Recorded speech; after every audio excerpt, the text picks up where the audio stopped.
Comment rester motivé pour le sport, partie 2, c'est ce qu'on va voir dans la vidéo d'aujourd'hui.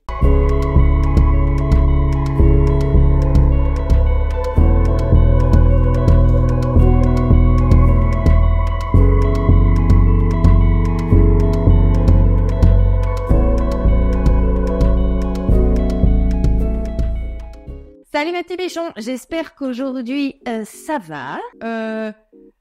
J'ai le setup que je peux, ok. Alors de 1, est-ce que c'est le pire setup que vous verrez jamais sur ma chaîne? Oui. Question numéro 2, est-ce que je suis maquillée comme l'as de pique et coiffée comme si je partais à la montagne pour cacher la misère? Oui, absolument, voilà. J'ai un seul pleureur sur la face, voilà, je suis partie en voyage. En fait, j'ai pas envie de me faire chourer 40 € de produits de beauté à l'aéroport. Bon, et désolé pour le décor, et désolé, c'est un setup venu de l'espace, d'accord? C'est un jeu d'équilibriste qui se passe derrière la caméra avec la ring light et tout. C'est compliqué, ok?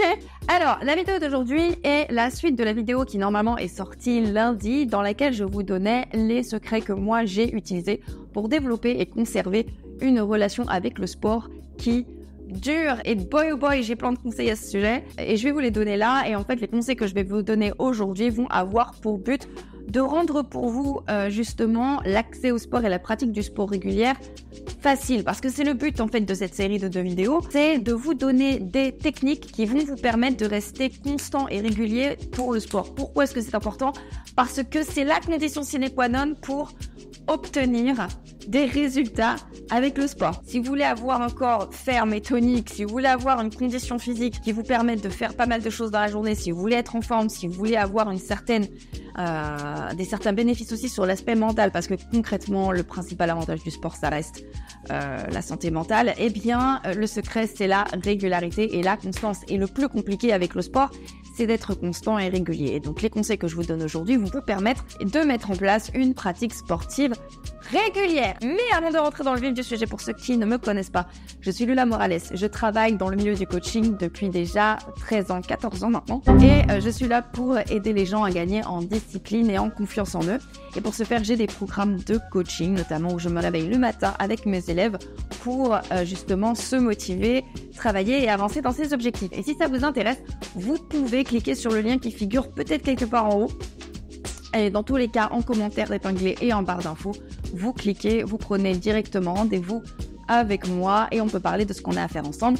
Ceci dit, on va pouvoir entrer dans le vif du sujet. Conseil numéro 4. Si ça vous paraît pénible, faites-le le matin. Alors, ceux qui me suivent sur cette chaîne depuis le début le savent, j'allais jusqu'à aller courir à 4h30 du matin, d'accord? Je me réveillais à 4h pour partir de la maison courir à 4h30 du matin. Et je peux vous dire, les gars, que c'est le meilleur conseil qu'on puisse vous donner en matière de constance et de régularité pour le sport. Parce qu'il y a cette petite sensation, c'est une petite caresse sur la joue spirituelle quand il est midi, 1h, 2h et que vous repensez au fait qu'il vous reste encore toute la journée à passer.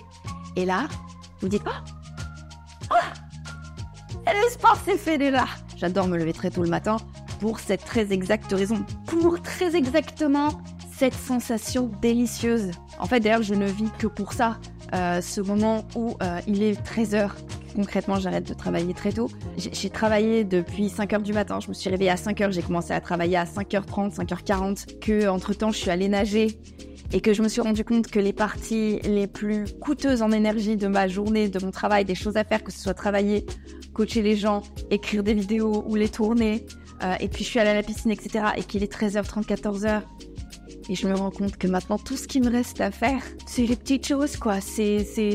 Voilà, j'ai terminé le plus gros de ma journée et que j'en ai encore que pour 1 heure ou 2, en gros. C'est magnifique. C'est beau. Voilà, petit conseil, si pour vous, faire du sport vous saoule, faites-le le matin. Pareil, petit moment de joie, et c'est aussi pour ça que j'adorais aller courir très tôt le matin, c'est que techniquement, je dormais encore, en fait. En fait, je me réveillais sous la douche après être allé courir. Ce qui veut dire que j'étais encore dans un espèce d'état de semi-sommeil dans mon parcours de course à pied, ce qui veut dire que je le voyais littéralement pas passer. Conseil numéro 5, en règle générale, s'il vous plaît.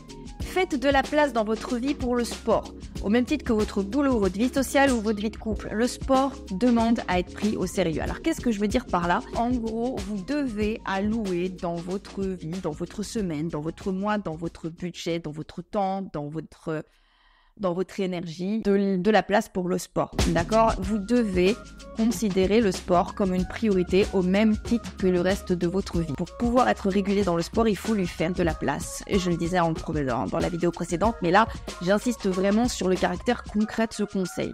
2 ou 3 fois par semaine, vous allez faire de la place dans votre vie pour le sport. Et cela va impliquer de ne rien faire d'autre, ne rien prévoir d'autre ou refuser toute autre proposition qui entre en contradiction avec le sport. On se moque assez régulièrement, notamment des runners, des joggers de dimanche et qui du coup refusent de sortir et de boire le samedi soir.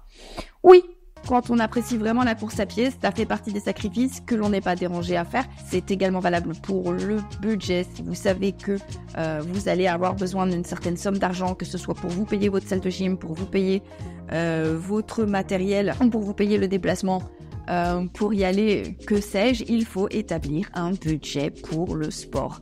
Et pareil pour votre énergie. Si vous savez que certaines choses vont affecter votre énergie, eh bien, réservez une certaine énergie pour votre sport. Réservez de la place dans vos ressources, votre temps, votre argent, votre énergie et votre réseau pour le sport. Et enfin, conseil numéro 6, mettez en place les conditions qui vont rendre le sport fun. Donc, mettez en place des conditions qui vont rendre le sport fun. Alors, pour ma part, ça a toujours été soigner le décor. J'aime faire du sport dans des beaux endroits, d'accord? J'ai toujours aimé faire du sport dans des jolis décors parce que je suis très sensible à mon environnement et que donc un joli environnement, pour moi, rend la session de sport fun. Mais ça peut être n'importe quoi.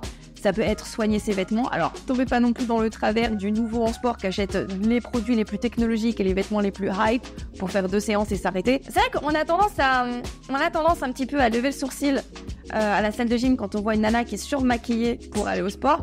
Mais vous savez quoi, en vrai, elle a tout compris, la nana qui fait ça. Parce que si ça fait partie des choses qui lui font plaisir, c'est-à-dire de faire du sport en se sentant on fleek, pourquoi pas? Si ça la motive pour aller faire du sport, de y aller en étant super jolie, go, fais-toi plaisir, madame. Et pour d'autres personnes, ça va être faire du sport en groupe, ça veut dire faire du sport avec ses potes, ça va être faire du sport avec de la musique aux oreilles ou avec son podcast préféré. Par ailleurs, moi aussi, c'est ce que je fais. J'ai je le dis souvent, mais ça contribue énormément à ma satisfaction durant mes séances sportives.